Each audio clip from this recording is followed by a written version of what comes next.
So thank you for everyone attending. It's great to see so many familiar faces and some faces that aren't familiar to me, but I know that Virginia knew and loved. I'm her husband, Jay, and I'm not used to public speaking, so bear with me. But we do have a number of people who could not attend or did not feel prepared to speak in public in front of people. So we will watch a few of the recorded eulogies, and then we'll do the ones in the room. First up is a recorded eulogy from her brother, John. Hello, I am Johnny. I am Virginia's brother. Thank you for coming today. This is hard. I think everyone here has experienced loss, especially these past few years. Virginia hated funerals. If you're here and you hate it, yeah, that's she would be okay with that. She was the purest being, someone that loved reading, knitting, playing with her cats. But she did not live a sheltered life. No, she came to this country as a child refugee. We grew up in poverty, but we had our laughs. We watched Stephen Chow movies. This one VHS tape we had, a movie called Spaceballs. We watched it 100 times. Our parents worked hard to make sure we had food. Ramen mostly, but the good kind.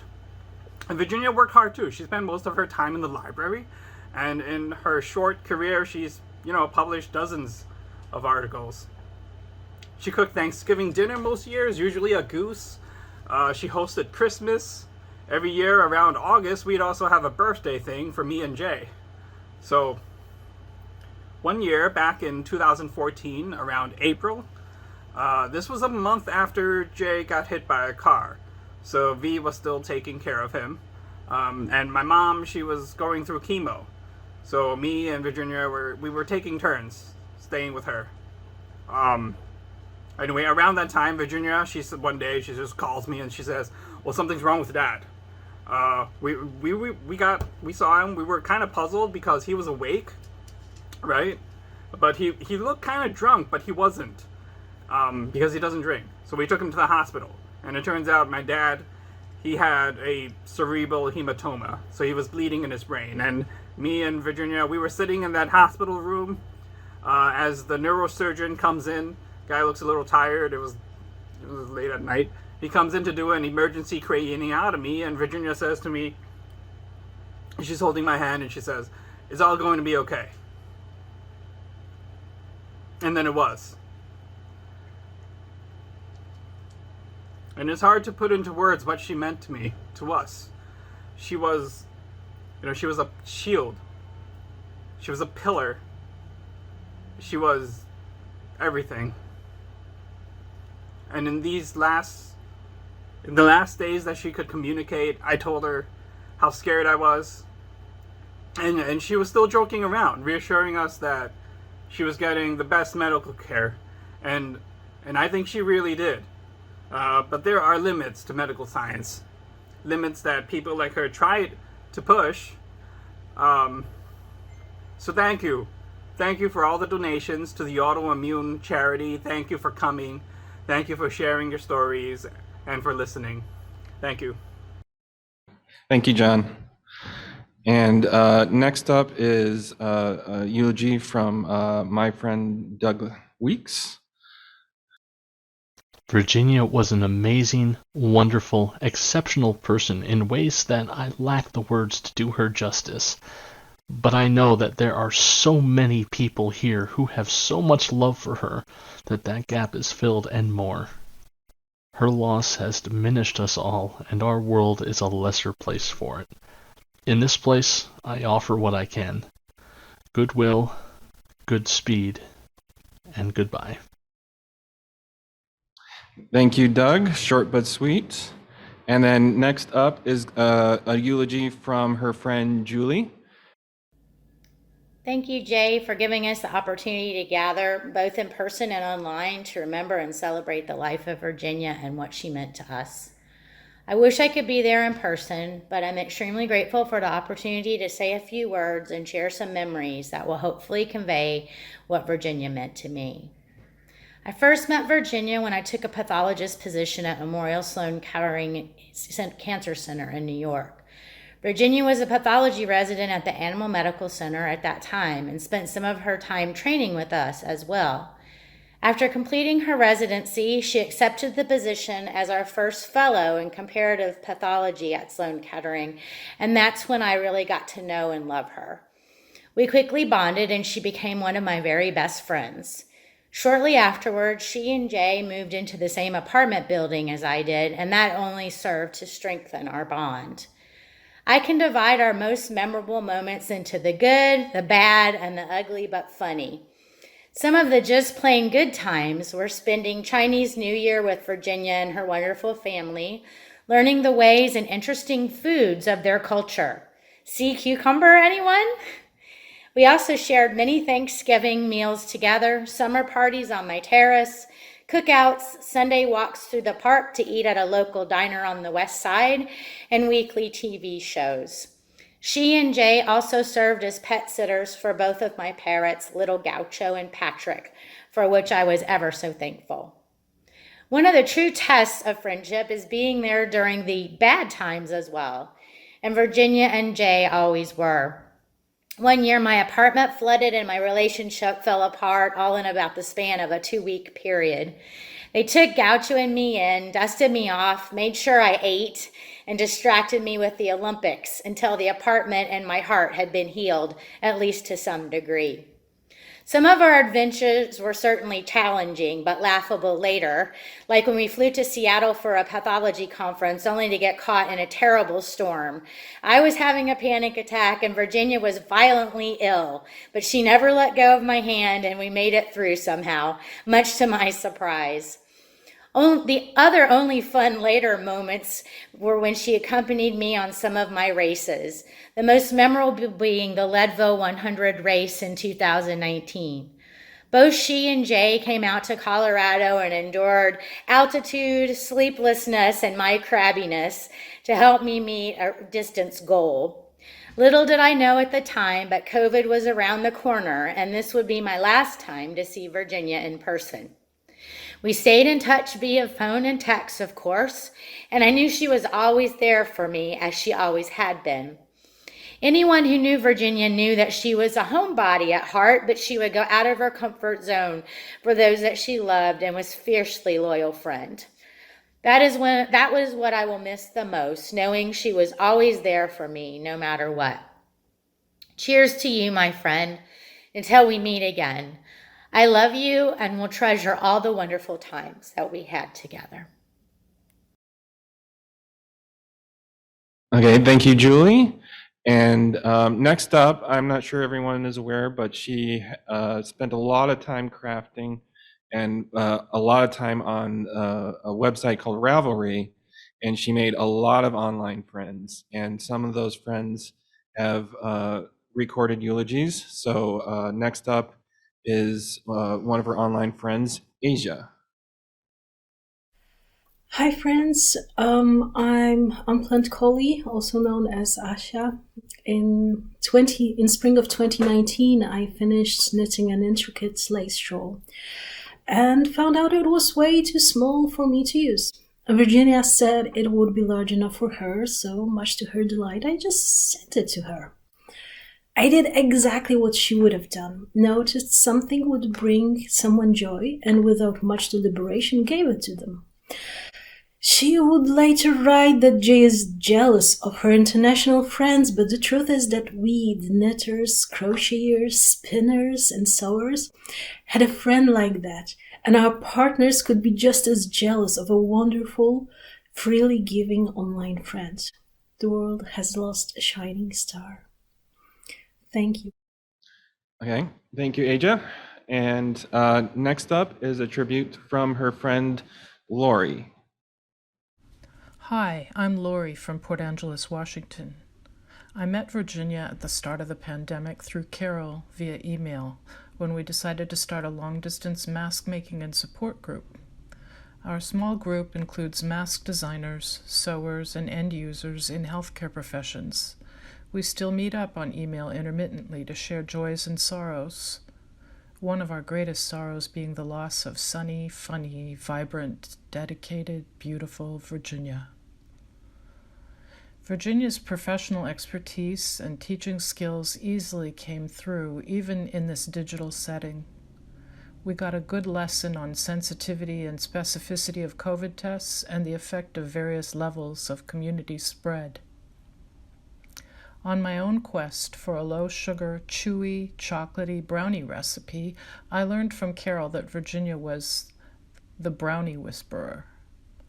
When I turned to Virginia for help, she recounted her quest for the perfect brownie, starting with the keto chocolate cake of despair, which moniker says it all, but Virginia had more to say, and here it is in her words.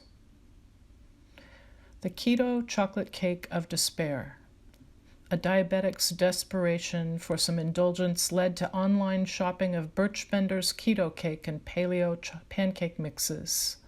The pancake mixes were palatable, and mixing them with our protagonist's own tried-and-true pancake recipe helped decrease carbs without sacrificing flavor. How wonderful! So, girding her loins, as she has been badly done by other mixes before, she ordered the keto cake mix and keto vanilla frosting. That should have been a warning sign. There's no way frosting should be keto. And lo, the cake and frosting were bad. Oh, my dear, it was not good. It looked right, but that's a lie, and great deception that makes the resulting crash from the bland, gritty, crumbly, sandy, non-chocolate tasting chocolate cake even worse. The frosting was waxy and oily and of a lumpy consistency that should not exist in or out of nature, and definitely should not be consumed. This is what despair tastes of. This is the wasteland of cake-like objects that are unfortunately actually edible, for if it was not edible, dear readers, our heroine would not have had to taste it. Yeah. Let's not try to cheat our taste buds again. I was also mightily disappointed by some tiny peaches that I described as the La Croix of fruit. A hint of suggestion of the flavor of peaches waved at me from 50 feet away. Members of the Weaponized Mango Discord told me that means I didn't actually get peaches, but peach food. You know, like how American cheese is cheese food and not actual cheese. Lori back. I did try the brownie recipe, and I must confess I am not as enamored of mochi in brownies as was Virginia. But I could imagine developing a taste for it, and it's surely better than the keto chocolate cake of despair. You can find the mochi brownie recipe by searching for mochi brownies at wildwildwhisk.com. Sugar can be further reduced to taste.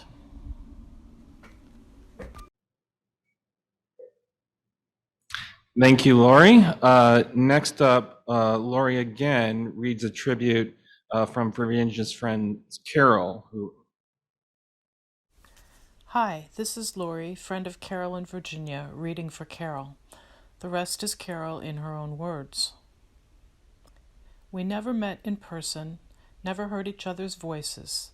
Nevertheless, for years, Virginia has been one of my closest friends, my anchor, particularly during the pandemic. I was one of about a dozen of hers. She was a star enabler, sending tools, materials, and massive encouragement at any opportunity. Her parents were refugees. She lamented not having the equivalent of a cookie tin of buttons. I told her she was welcome to be grafted into my surplus stock of maiden aunts, sending her tatting shuttles, threads, and patterns from my great-aunt Hazel's stash. We were kindred enthusiasts for ruffles. I rolled my lace inventory over to her, including some hand-knit by my great-aunt Jessie. Virginia had sewn 5 or 6 dozen quilted bowl cozies. Delighted by her learning curve, she wanted to know if she were capable of sewing clothes that fit if I helped with patterns. I said, "Oh, honey, yes." That was the start of Team Sew My Wardrobe. A hidden agenda was empowerment, in particular squashing cultural body shaming. People became comfortable putting up photos of their non-standard bodies, with the group offering encouraging reality checks for the insecure. They also became comfortable offering troubleshooting advice, not always in agreement, which was fine. She sent garments for me to use for tutorials and quickly grasped concepts and ran with her own designs. Space to set up her sewing machine was a problem, so she hand-sewed poofy shirts and full-length walking skirts in her lap, leaving room on the couch for Jay, as well as for Astrid and Nebulon, their cats, who were frequent photobombers. An early sewing project was a full-circle skirt from a sheet that she had dyed a rich purple. It had no seams. How to manage access at the waist? I talked her through placket construction. We hid the zipper inside one of her mandatory pockets, while she was hanging fire at work for a major data download. She sewed a mock-up using paper towels while sitting by her microscope. She progressed to paneled and gored walking skirts, anything she could twirl in, later ones with matching plaids. She was a pioneer for the craze for poofy pirate shirts of linen. At work, her philosophy was to ask forgiveness rather than permission when cutting her staff accommodations that administration wouldn't sanction. She stubbornly refused to be promoted, despite blandishment of significant salary increases, as that would land her in administration rather than hands-on in the field with her people. She was horrified to find one was hiding an allergic reaction to latex and immediately enlisted our mask-making group for a solution. She crocheted several neck treatments in honor of Ruth Bader Ginsburg. I sent a quick sketch for a sewn lace jabot, and Astrid was modeling one the next day. Our conversation was full of sparks, such as each having noticed an upside-down bodice in a Firefly episode. She agreed that ergonomic construction was important. In the flurry of excitement over the American Duchess cape, she ordered boots. We discussed how they were engineered to be comfortable and safe to walk in, though with substantial heels, and compared them with Meryl Streep's and Jane Lynch's built-up soles for the Julie and Julia movie. Another enthusiasm was cooking. I've been running batches of kimchi since she introduced a passel of us to it. In the heart of Manhattan, she had access to a pan-cultural spectrum of foods and condiments and promoted her favorite fish sauce. One photo with her mother shows them with a full, suckling pig taking up most of the restaurant table. They always insisted on taking home every scrap. "You want the head, too?" "Of course we want the head." She lived by the principle that it's okay to ask for the head.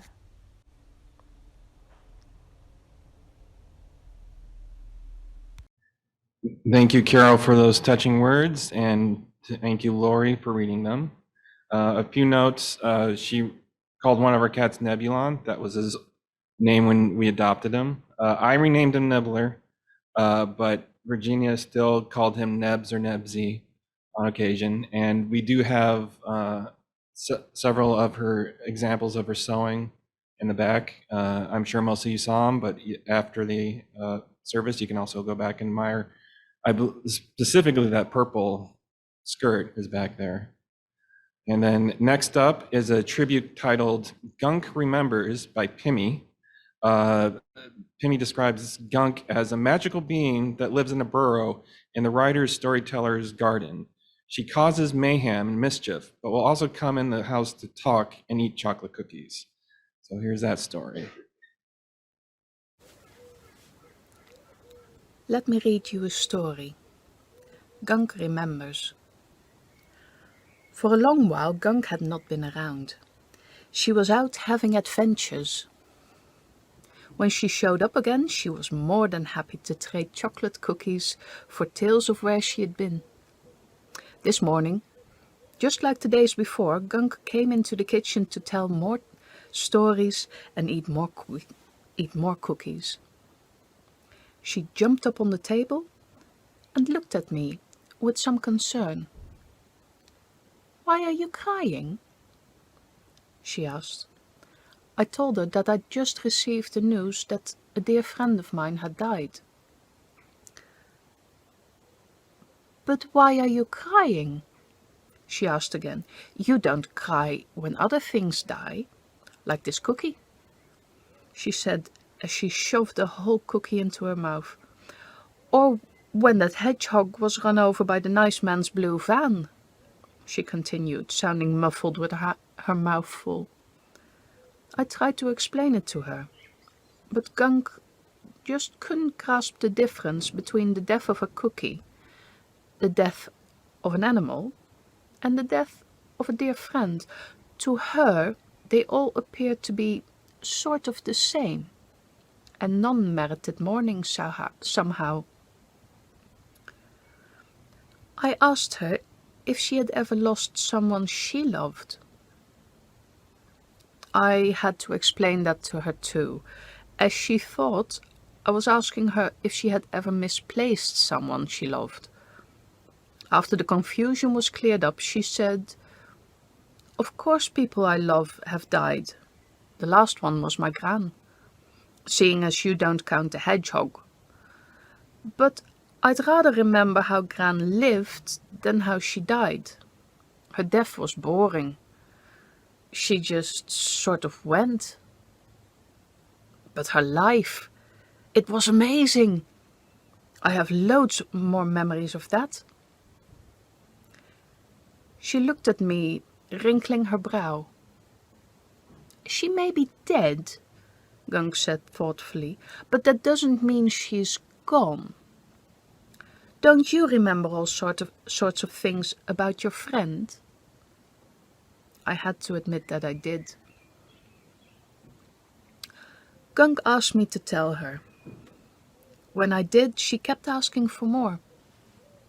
And by the time I had to get up and turn on the lights in the kitchen because it was getting dark outside, I still felt a bit sad. But most of all, I felt glad for all the fond memories I had and all the adventures we'd shared, even if we wouldn't be able to have new adventures anymore. Gunk took my moment of reflection as a sign that we were done for the day. As she got up to leave, I asked her if she would be back in the morning. There were still loads of adventures she had to tell me about. She nodded solemnly as confirmation that she, indeed, would be back. Just before jumping off the table and heading for the cat flap, she told me, "Well, just because you did all the story talking today, don't think that you get all the chocolate cookies." And with that, she was gone. For Virginia, who had such an enthusiasm for life and who loved Gunk's stories so much. Thank you to Pimmy for that wonderful story. Now we're going to give some eulogies in person. And Val, if you'll come up and relieve me for a moment.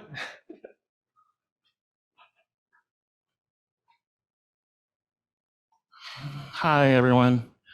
My name is Valentine. Virginia was my friend for 27 years. We first met in 1992, and if I tell you that we became instant friends that day, I would be lying to you.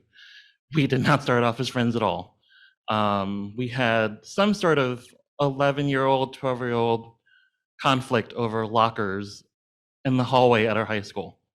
It would take a couple of years before Virginia and I would actually become as close as we were. I think it was sometime around 1995. I had just left my toxic friend group behind in high school and started hanging out in the hallway for the quote unquote unpopular kids. And Virginia and I had friends in common. So we got over our juvenile conflict and started becoming really close. We did everything together. We went to the movies. We had ice cream at her grandparents' house while playing Monopoly. We camped out for Star Wars movies when they were doing the re-releases back in '97. She helped me pass my chemistry regents so I could graduate high school, which was, something she would do because she was always looking out for her friends, and she, had so much love to share and to give. When she left for college and went to Wisconsin, I was sad because it meant our relationship would be more long distance. But she also helped set up my email, so we kept in touch that way. Anytime she came back into the city, when she was living in Wisconsin, she would always make time for me. Her family always made time for me. They became my family. I ended up living with Jay and Virginia for a while after they moved back to New York. We lived in Chinatown in Virginia's childhood apartment for a couple of years before they moved up to East Harlem. It was helpful for me because I needed to not live with my mother anymore. So Virginia helped with that. We bonded over TV. We bonded over food. Yeah, she's a wonderful person. It's hard that she's not here anymore, but I know that because of the relationships she had with people that loved her, we're going to be here for each other. So to help each other cope, it's not easy.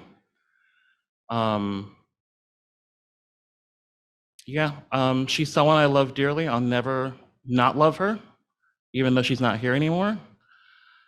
And I think that's pretty much everything I have to say. But yeah, I will miss her forever. I will love her forever. Thank you.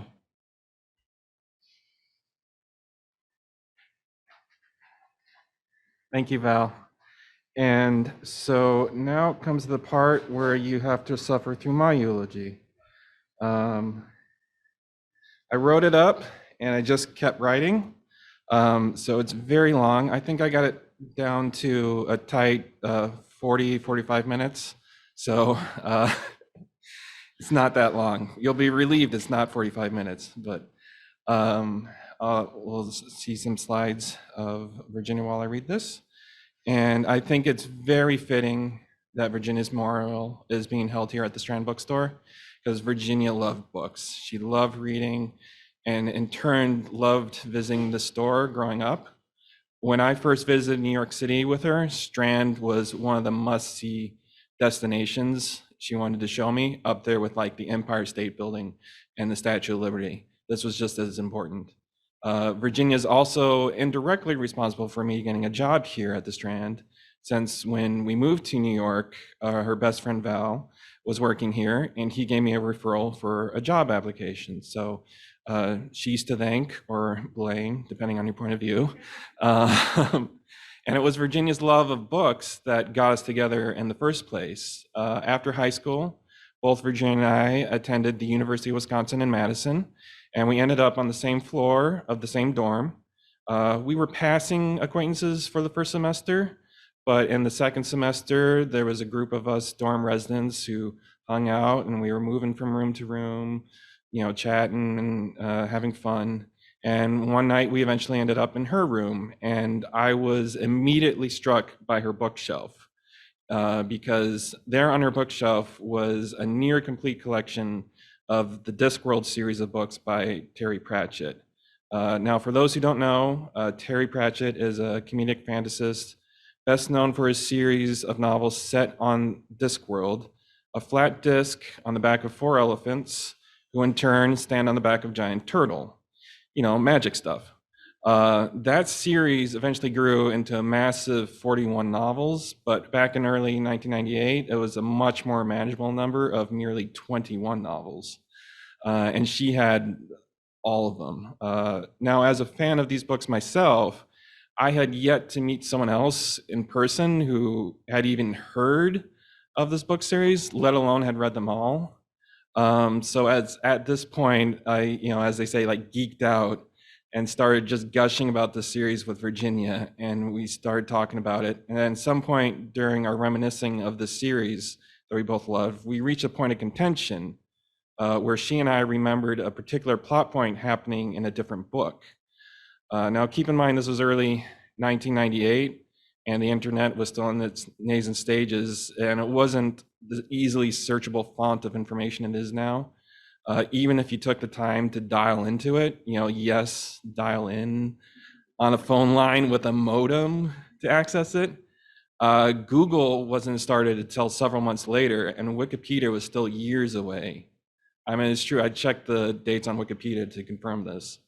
So while the rest of our pack of friends moved on to another room or went back to their own rooms to sleep, Virginia and I were taking the books off her shelf and going through them, each certain we were going to find the passage that was going to prove us correct and the other person wrong. Well, as it turns out, we were both wrong, and that meant only one thing: we had to figure out which book it was actually in. So the first night I stayed in Virginia's room, long into the night, was with both of us sitting on the floor, which is like a pile of books around us, skimming through them to find the correct passage. And it was like the best night I ever had. So in addition to books, Virginia loved animals. I mean, this was really apparent to me since she had come to UW-Madison specifically for its veterinary program, one that's of national renown and so extensive. It includes functional dairy on campus with a barn full of cows and an ice cream shop where students can go and buy ice cream made from those cows, from the milk of those cows. And Virginia even eventually ended up working in that barn for a while. So you can picture, 5'2" Virginia desperately pushing cows, trying to get them to go into the right stalls. In addition to that, she had somehow managed to smuggle 2 pet rats into her dorm room. And we managed to keep them secret for nearly the whole school year until late second semester an RA caught on, and we had to spend a quick night desperately finding someone off campus who could take them for the few weeks until school ended. And so after the semester ended, she got off-campus housing of her own so she could have rats and any other pets she wanted. And so she soon retrieved her dog Ninja, who she had left back in New York, to live with her in Madison. So Ninja was very fearful of strangers. So when I first met him, he was very wary of me. But I worked extra hard to get Ninja to like me, which likely endeared me to Virginia even more. But I felt I didn't have much choice, because I'm pretty sure if I had delivered the ultimatum of it's either the dog or me, she would have chose the dog. So over the next few decades, Virginia and I would own several more pets, lots more pets, including more rats, a pair of sugar gliders, various fish, and somehow some extremely noisy and messy zebra finches, which I didn't like at all, but Virginia found somehow their constant tweeting soothing. And of course, we have had a number of cats, 4 total, including the 2 we currently own, the Tuxedo twins, as they were called on Ravelry, Nibbler and Astrid, as I call them. Of course, there's an irony in us having that many pets, considering both Virginia and I are allergic to animals. Virginia didn't really realize this until after she had started working at the barn, and she developed allergies and even developed into asthma. This didn't really slow down Virginia or really stop her, but it did give us a few scares, and one of those scares was one that brought our relationship to the next level. So up to this point, our relationship had just kind of evolved gradually and organically. When it was coming up to our first anniversary, we didn't actually know what date to peg it on, since we had just gone from hanging out in the dorms as friends to being a couple before I even took her out to a restaurant or anything. So we eventually settled on the date of our first kiss, since that was a date we knew, or at least were able to figure out working backwards. So according to that anniversary date, Virginia and I were together for over 24 years. so over half of our lives together. Likewise, after Virginia got her own apartment, I just started coming by after class to visit, and occasionally I would stay overnight, and that just kept getting more and more frequent to the point I was just staying with her all the time. So I got out of the lease of the dorm room I was sharing with my friend Nick, and then Virginia and I were just living together, like it just happened. Similarly, in regards to the next step in the relationship, i.e. marriage, we had just like a very casual, informal discussions of at that point. It was like along the lines of, it's like, hey, we should like get married at some point. And it's like, yeah, that sounds like a good idea. It's like, when should we do it? It's like, there's no rush. We'll just like, maybe after we graduate college or something. It's like, okay, yeah, that makes sense. So it was just like, on our minds, but like no urgency or anything. But one night at home, Virginia had a really severe asthma attack where she couldn't breathe and her inhaler wasn't helping. So I drove her to the emergency room where they took her in back to use a nebulizer, while I sat in the waiting room. And so while the doctors assured me that she'd likely be okay, it was still very scary.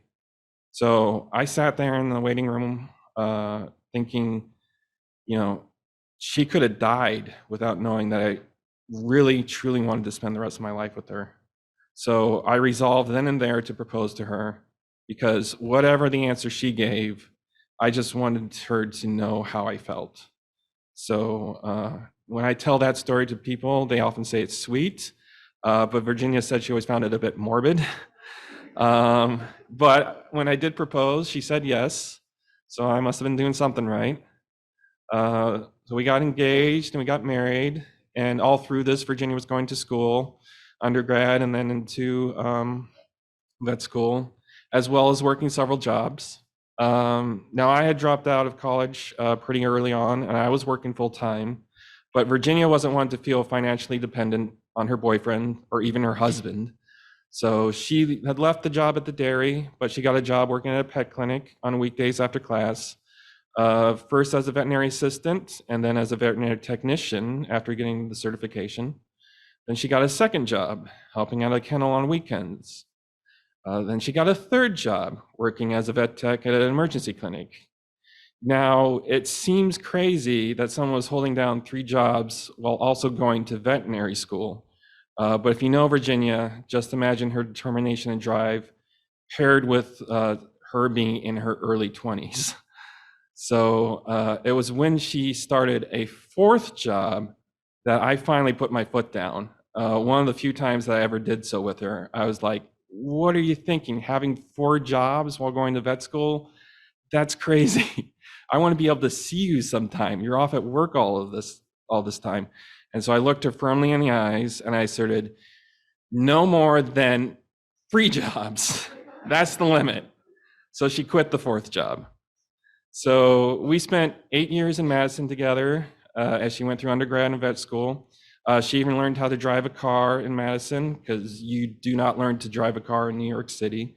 So she got a license and she got her own car, since you basically need a car to get anywhere in Wisconsin. She learned from me how to drive until she switched to a professional driving instructor after I made her nervous. Apparently I had a habit of strongly gripping the armrest and pumping an imaginary brake. So she didn't find that conducive to her learning. The car and the driver's license came in handy in her final year of vet school when she did her round visiting farms upstate. She was bewildering some old farmers that, such a tiny woman was going to take care of their horses and cows, and they eventually became impressed when she handily did so. And then we moved to New York City, and she never drove again. At least not on any trips that she took with me. I was always the driver. She always hated driving. She was never on any delusions about her own driving abilities, but it seemed to her that everyone else on the road was worse, and it pissed her off. So she graduated from vet school, and we fairly quickly moved back to New York City, where she had a pathology residency lined up in the Animal Medical Center and the Memorial Sloan Kettering Cancer Center. It was a joint residency with the two agencies. We sold our 2 cars, and we sold or gave away a fair amount of our other belongings to fit in the resident housing that the Animal Medical Center provided to us, just a small, like, studio apartment. And she started working hard and focusing on the field that she had decided to specialize in, which is pathology. Virginia actually had a bit of difficulty choosing the field she wanted to specialize in. Whenever she was in school doing a particular round, a specialty, like the veterinarians would be like, you should do this. Like, you're really good at this. So it was like every single person was telling her to do their specialty. But the 2 that really stood out for her were emergency medicine and pathology. And I think for emergency medicine, she liked the kind of fast-paced, think-on-your-feet problem solving. And for the pathology, she liked the slower, in-depth puzzle solving of that field. So when she asked me which one she should choose, I said, I was very diplomatic. I said, I love you, and I'll support you fully, whichever one you choose. But all else being equal, I'd prefer the one where you have regular hours and weekends off. So, which is not true of emergency medicine. So I doubt what I said was the deciding factor, but I was very happy when she opted for pathology. Virginia loved being back in New York City.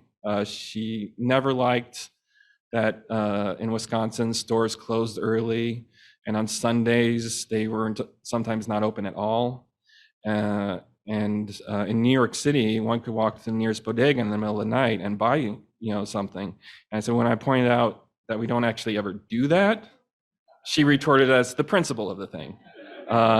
She also really liked the noise of the city, the constant hum of the streets, people walking, cars going by, even the sirens.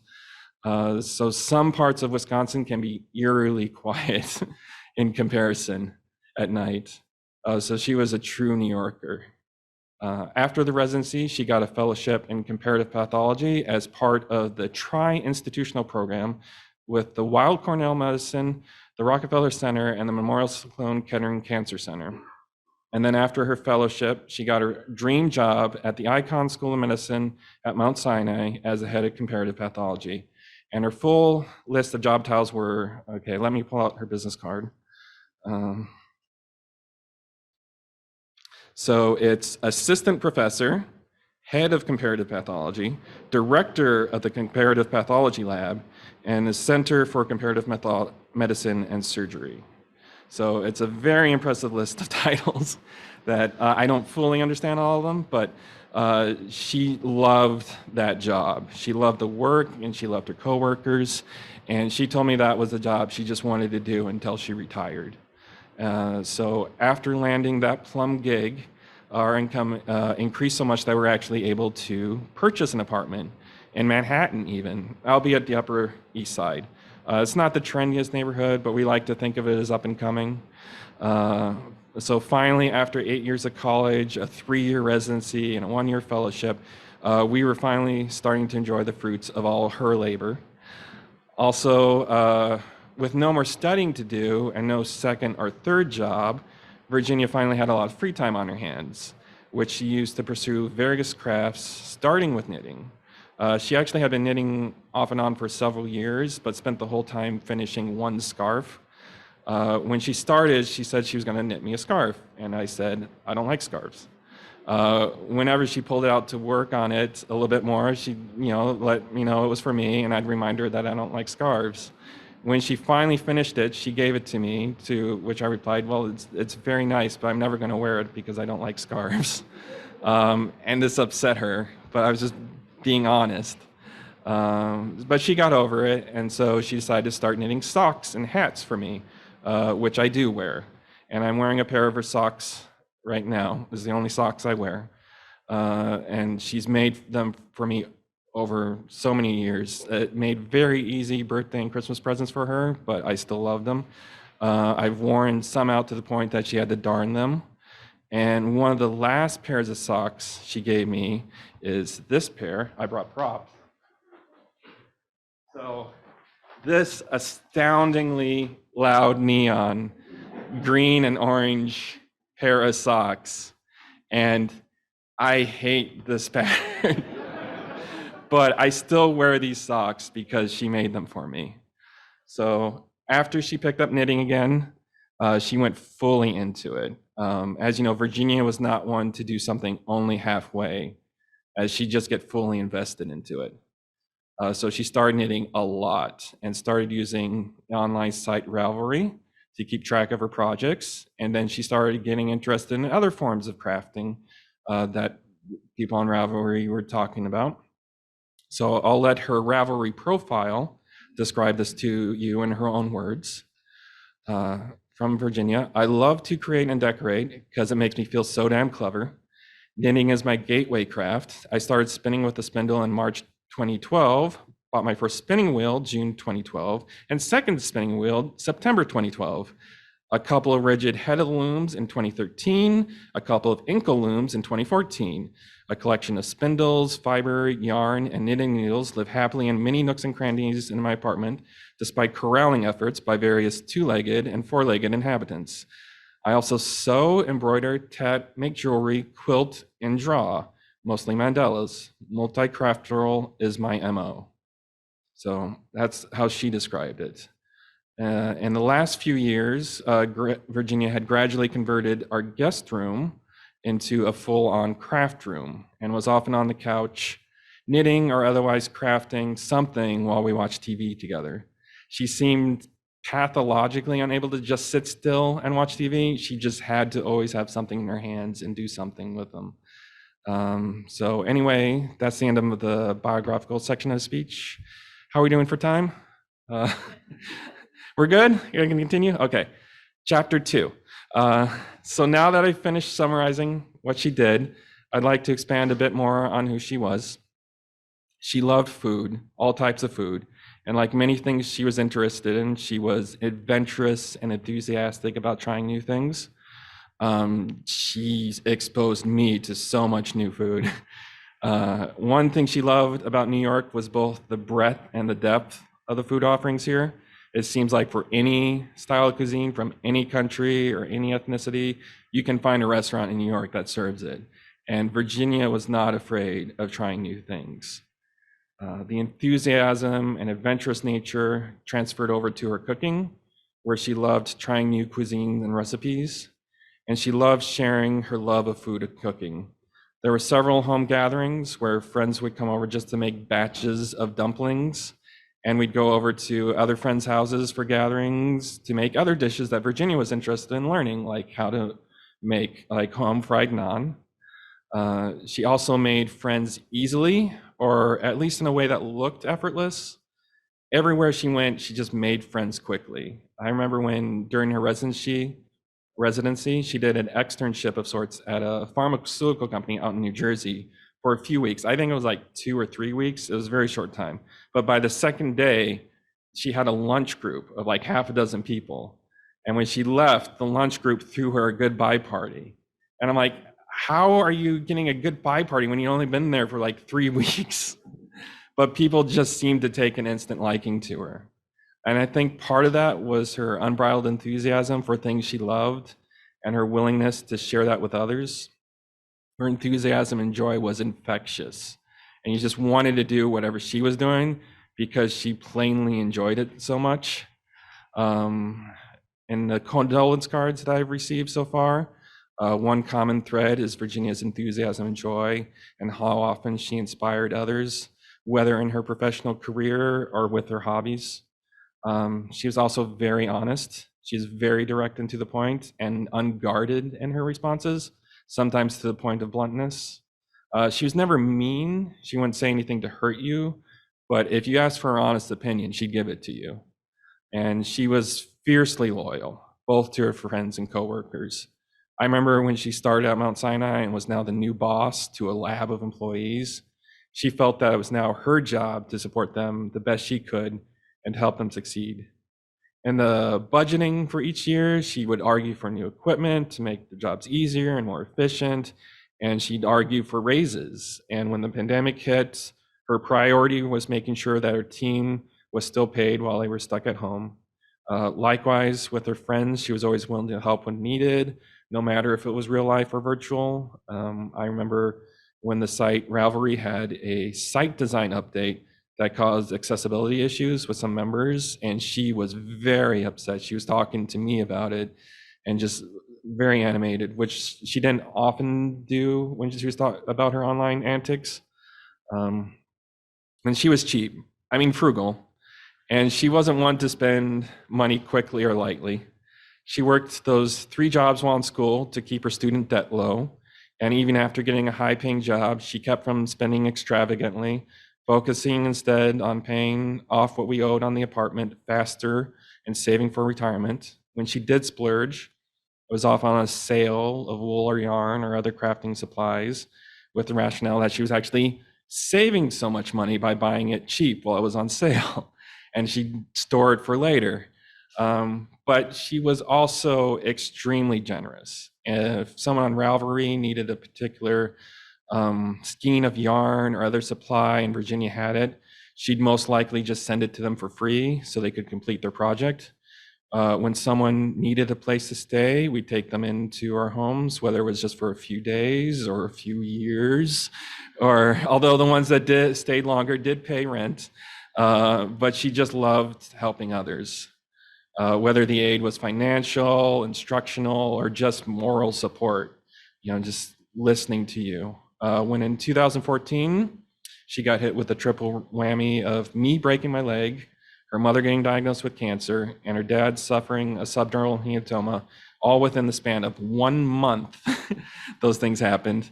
She just buckled down and gave us all the support she could, taking time off work so she could focus on helping us or even just being there for us.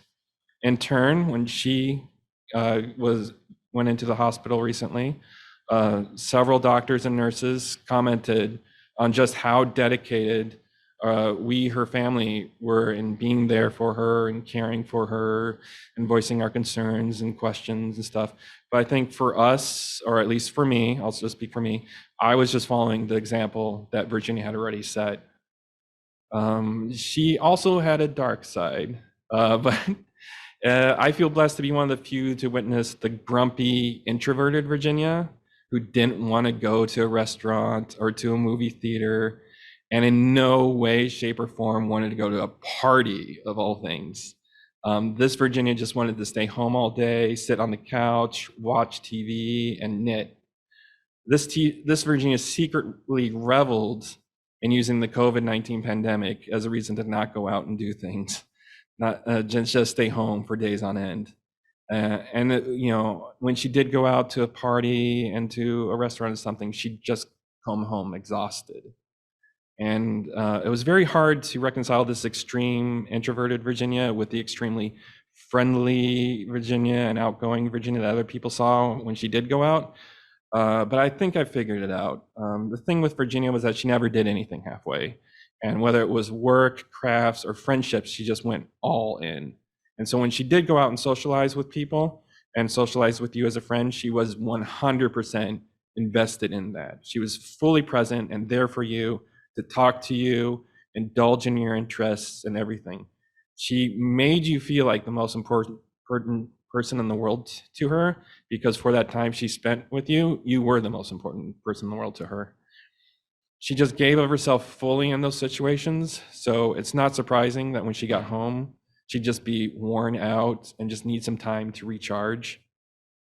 Fortunately for me, Virginia felt safe around me to be grumpy, even a bit selfish, and even just ignore me and pursue her own interests, whether it was crafting, reading, or watching the many Chinese historical dramas she's been watching the past few years.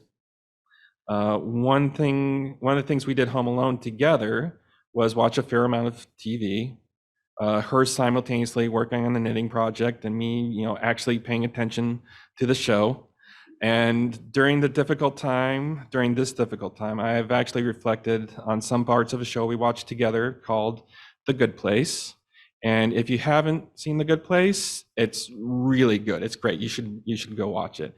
But I'm not going to spoil anything for you right now. But there is a point in it where one character asks another about the concept of soulmates, and they replied thusly: if soulmates do exist, they're not found, they're made. People meet, they get a good feeling, and then they get to work building a relationship. And I truly feel that quote applies to us. Virginia and I were soulmates, and because we found each other, not because we found each other, but because we built our relationship until we were soulmates. And feel free to cry.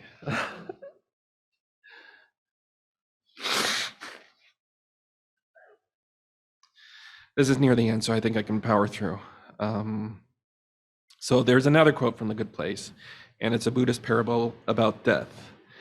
And it goes, picture a wave in the ocean. You can see it, you can measure it, its height, the way the sunlight reflects when it passes through, and it's there, and you can see it, and you know what it is. It's a wave. And then it crashes onto the shore, and it's gone. But the water is still there. The wave was just a different way for the water to be for a little while. And it's one conception of death for Buddhists. The wave returns to the ocean, where it came from and where it's supposed to be. And to tie this all together with a callback to the beginning, a quote from Terry Pratchett: no one is actually dead until the ripples they cause in the world die away. And so based on all the condolence cards, the personal messages, and the turnout here today, I can say that the ripples Virginia introduced in the world are going to last a long time to come. Thank you.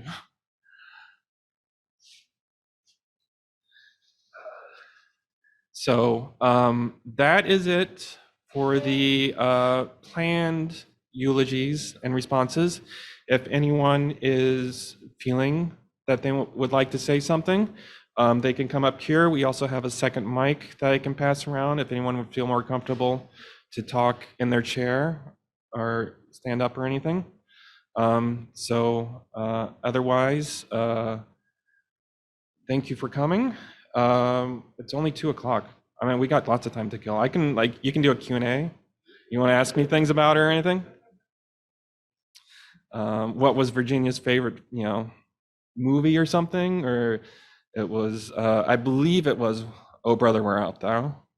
Because she just loved the music in it. And she listened to that soundtrack. She did not listen to a lot of music, and I took advantage of that by subjecting her to all the music I liked. And she liked most of it. She did not like Bjork. She did not like atonal music or anything. She liked things to be on key. She hated jazz because she wanted an actual melody, not noodling. But if anybody else has any memories or things you like about Virginia, do you want me to pass around the mic or anything? Or just stand up and shout? Okay, you'll say something? Okay. Hi, everyone. My name is Ruby. I met Virginia when I was at Mount Sinai. At that time, I was a vet tech. I'm a veterinarian now, and a lot of that it's due to Virginia. She was my vet mentor. She's the first Asian American woman vet that I've ever met. And those of you in the field know how diversity is a little lacking. And she was amazing. She pushed me. She challenged me. Even when I was not feeling it, she really gave me the energy to kind of move forward. She wrote my recommendation letter, and she sent me packages during vet school. Vet school's rough. And she found out I love Doctor Who. So I saw those pillows, and I have exactly the same ones. And, she really was a force to be reckoned with. And I know my colleagues in the back there all kind of are really touched by, her presence. And I just want to say that she was such a big influence on me. And, I didn't even realize, she was sick. I was out of the city for a while, and when I found out, I was just crushed. But I know that given all her knitting. I remember, I guess this is one anecdote I really liked when I was in vet school. We had days where we learned to shear the sheep. And knowing that she loved knitting, I asked if she wanted some wool. And it was crappy wool, but she said she'll take it nonetheless. And that's the person that she is. Like, she will connect with you on all things. And I will miss her. And I know, I haven't known her for as long as Val, but that short time, she really, really touched me. And so, thanks. I'm not very good at this.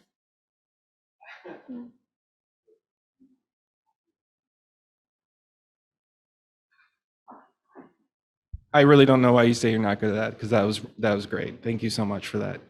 And again, if anyone else feels okay to talk about Virginia, I can also pass the mic up if you're shy and you don't want to come up here. You can just like duck down and talk about her. Otherwise, we can hang out a bit and just, oh, you have something? She made us do girdle club. One way of forcing us to do it was her bringing treats. Here, girdle club. Everybody's got to bring treats. So we were all to the girdle club taking turns, and she would bring treats. And always the word treats. And her Happy Friday. This is her legacy. That's wonderful. What treats did she bring? Food, egg tarts, fruits. Oh, Bring, from shared fruits and egg tarts. Oh man, I love egg tarts so When much. she used to live, you guys lived downtown, she would bring egg tarts all the time. Egg tarts, yeah.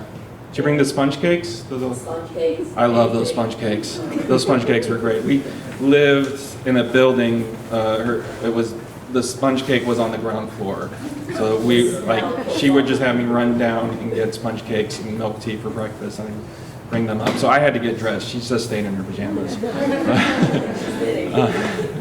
But then yes, and she just loved sharing her food. We've been here.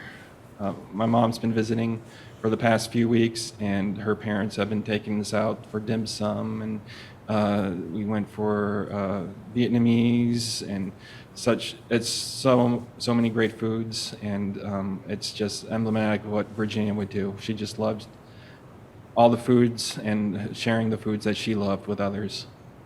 Anybody else? You want the mic?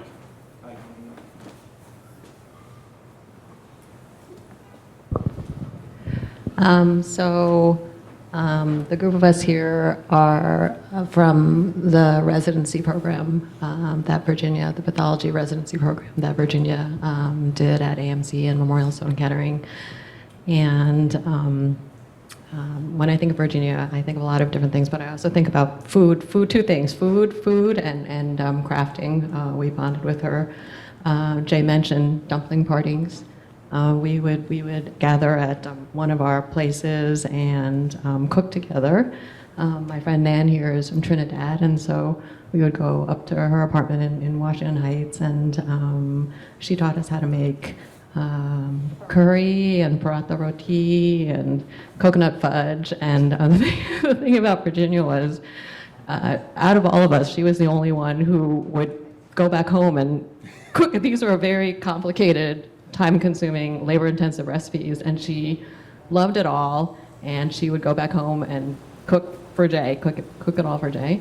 I remember once the coconut fudge recipe was kind of notorious because she came into work one day with a huge bandage on her hand. She had cut her finger. Did the battery die, or? Oh, yeah, the battery died. Can you guys hear me? Okay, let's switch the mics. Jay, I don't remember which finger she cut. Or she cut. Check. Yeah, it's working. She cut her hand pretty badly on the opening up the. Was it? Yeah, the condensed milk. Really, I think she needed stitches, right? Yeah, but that was just Virginia. She just jumped into everything with that kind of enthusiasm. And we would also, I think at that stage she was in her knitting phase, And so we, would meet and have these little knitting circle, like stitch and bitch kind of things.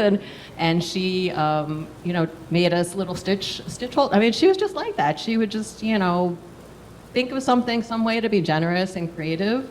And so we came and she had made us all stitch holders. And that was just the kind of heart she had. And I could just go on and on. But I just,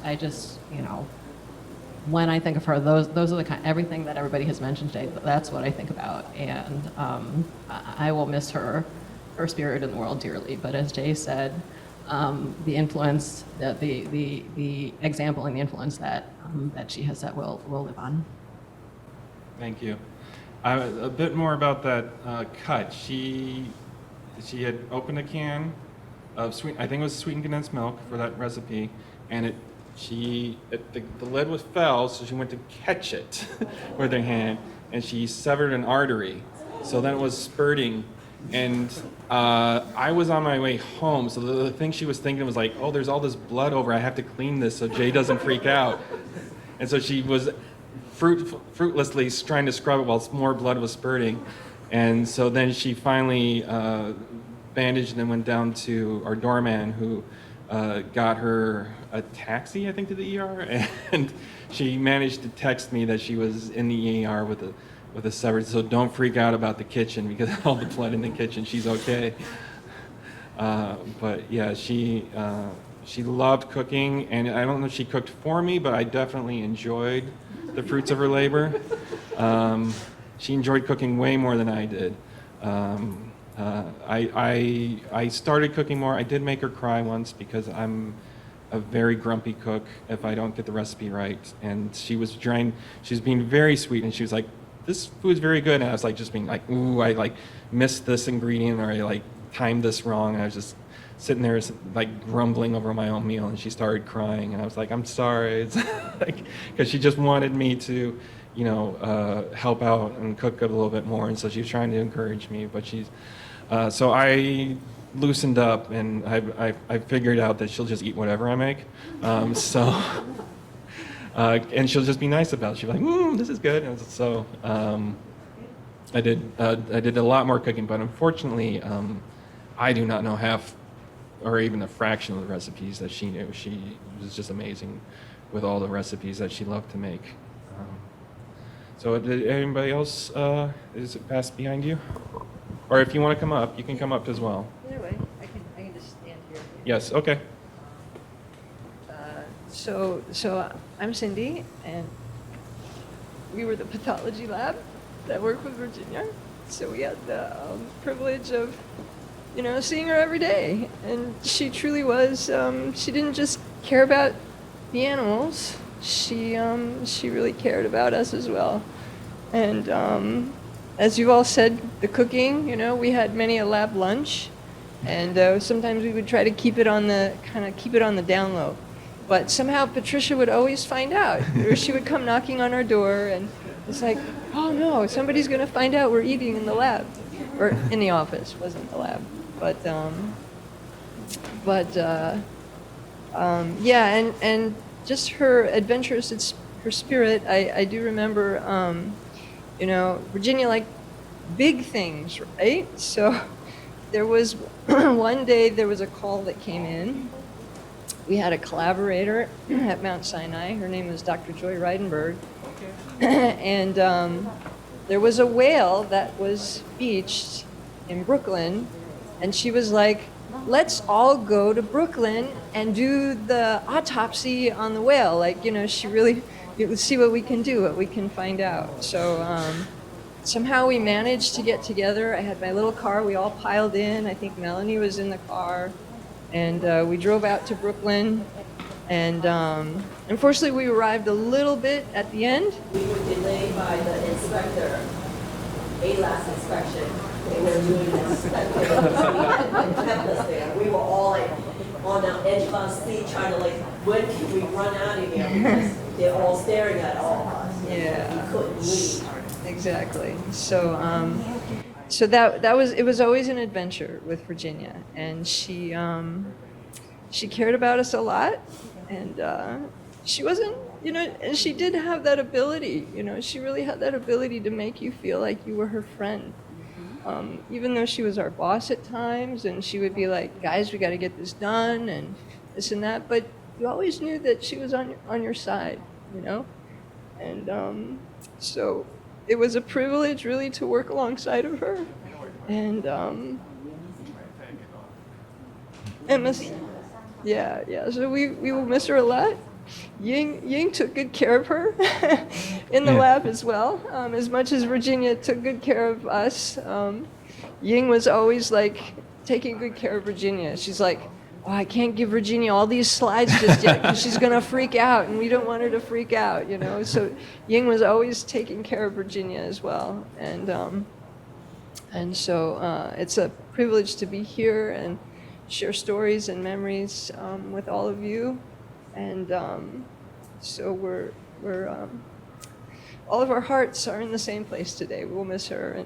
And Jay, you've done an excellent job today. And thank you. And Virginia, we know truly loved you and her family, and so our hearts are with you today. Thank you so much.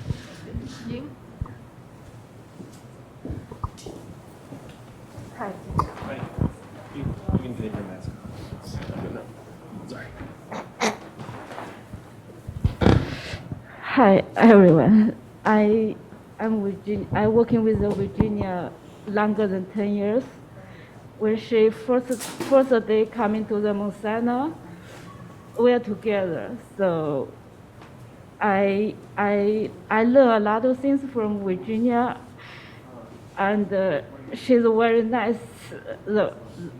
She's a very nice boss. Yeah, anyway, she's my boss.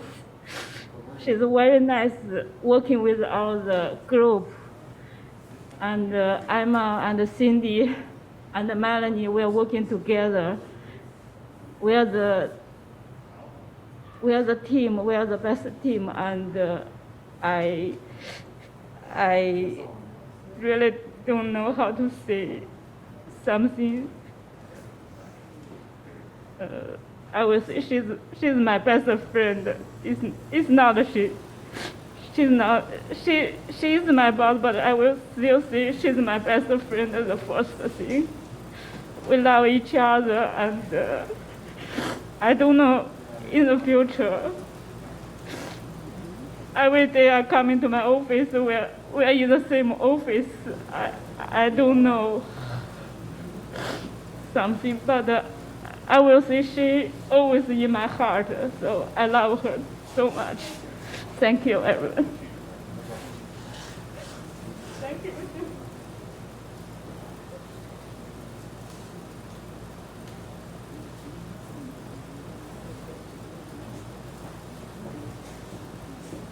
Thank you, and also thank you for coming up. I apologize to the people watching on Zoom if you haven't seen everybody. Sabir, I understand what it's like now to try and get some audience participation. But I thank you, everybody, for your participation, just for being here. You know, if you're not comfortable speaking, I understand. It's a rough time for everyone, and I know just because you're here and the condolence cards and everything that everyone here cares so much about Virginia and occasionally me as well, and. But it's been a great outpouring of support. So does anybody else feel? I have a mic I can still pass around. Yes? You're coming up? Great.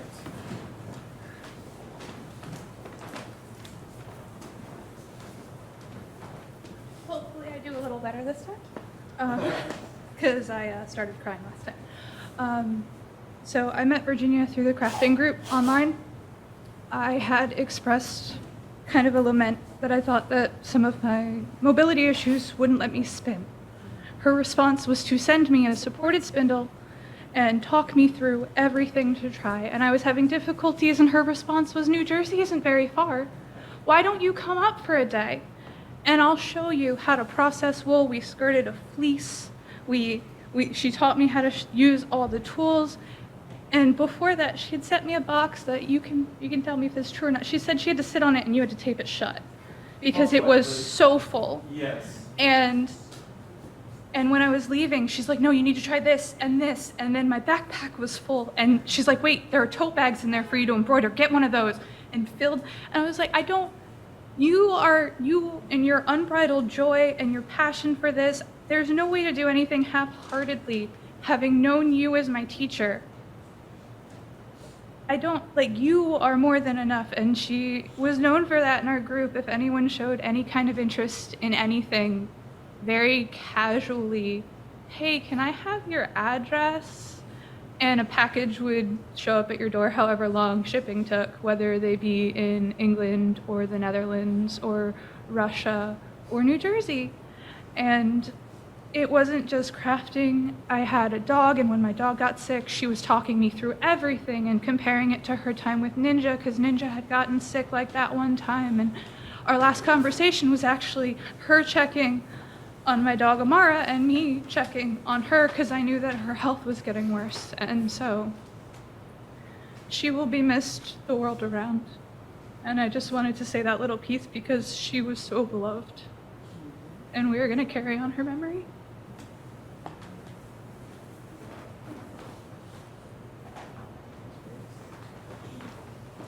And I will say that her love was reciprocal. She received packages from around the world, and I did have to really tape down some of those packages really hard.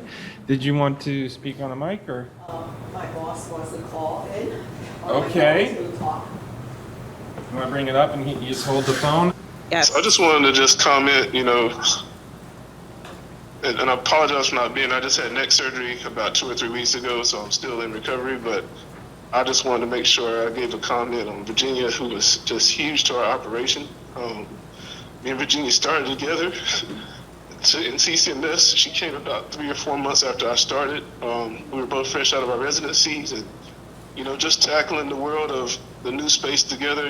I came in as just a clinical veterinarian, and our team was just so supportive. Our team was just there for us, and we had our veterinarians and the clinical team, and Melanie and Shnetta and Virginia and I were just both trying to just find our way together. And she was very instrumental in me just coming out successfully with all the pinworm outbreaks and all the clinical things that I had to face as a new veterinarian. She was working right alongside with me and making sure that I knew exactly how to handle the challenge. And she's just such a big part of CCMS. And to have her not there now is just a challenge, man. I mean, just she was just a partner. As everyone's mentioned, she was just so spirit-filled, and she would come in with her happy Mondays and happy Fridays, and she just made our days brighter. The positive energy and the patience and just everything she brought to our team was just amazing. And I just don't know how we'll fill that gap, but as you mentioned, Jay, the ripple is still there, and we're not going to let her footprint go, and we're just going to continue to push through. I wish I could be there, guys, but I'm so sorry I can't. But I just love her so much, and I just couldn't let this go without saying something. So that's all I have today, gang. But thanks, Melanie, for getting me on there. Thank you so much. I mean, I totally understand. That life happens, and not everyone can be here, and it doesn't mean you loved Virginia any less that you're not here. Because I know she's, in your heart, she's still with you, and it's so great that this is just a fraction of the lives that Virginia touched that are here in this room, but it's great hearing every story that anyone can tell. So thank you for that, and oh shoot, I got voicemails? I did mute my phone because I didn't want to disturb it, but I maybe people are trying to reach me. Caller 1, you're on the line. No. Okay, I unmuted my phone. If anyone was trying to call to leave, or if you know my number, you can call. Let's see.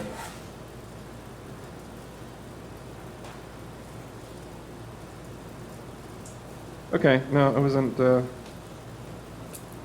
that's okay. But thank you so much for everyone.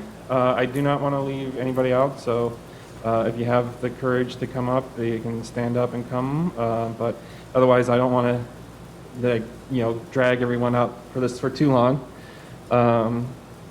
So thank you for everyone to come. I just want to add that Virginia's mom, Lenny, has been very touched by the presence of everyone here and the stories that have been shared. We are doing a... Oh. This better not be spam. Her friend Lupita, who also worked with her and was in the crew, is on the Zoom call, and unfortunately, we weren't able to set up the Zoom to work on the TV in time. But she wishes to be there, to be here with us, and she wanted to just share her love and support. And she's been very helpful. When Virginia was in the hospital, I realized that I was doing high fives with my cats, and they were piercing my skin with their claws, and I do not know how to trim our cat's nails because Virginia always did it. And Virginia was just so stealthy. The cats didn't even know that they were getting their cat trims. She'd just be petting him, casually take a paw and just quick clip those claws and put that down, and she'd just pet them some more. And then, maybe a few minutes later, she'd do the other paw. But I asked if Lupita was able to come over and help trim the cat's nails, and she did it while Virginia was in the hospital, and she's done it since, and she says she'll just do it as long as it's needed. And that's just the level of love and support that I've been receiving from everyone.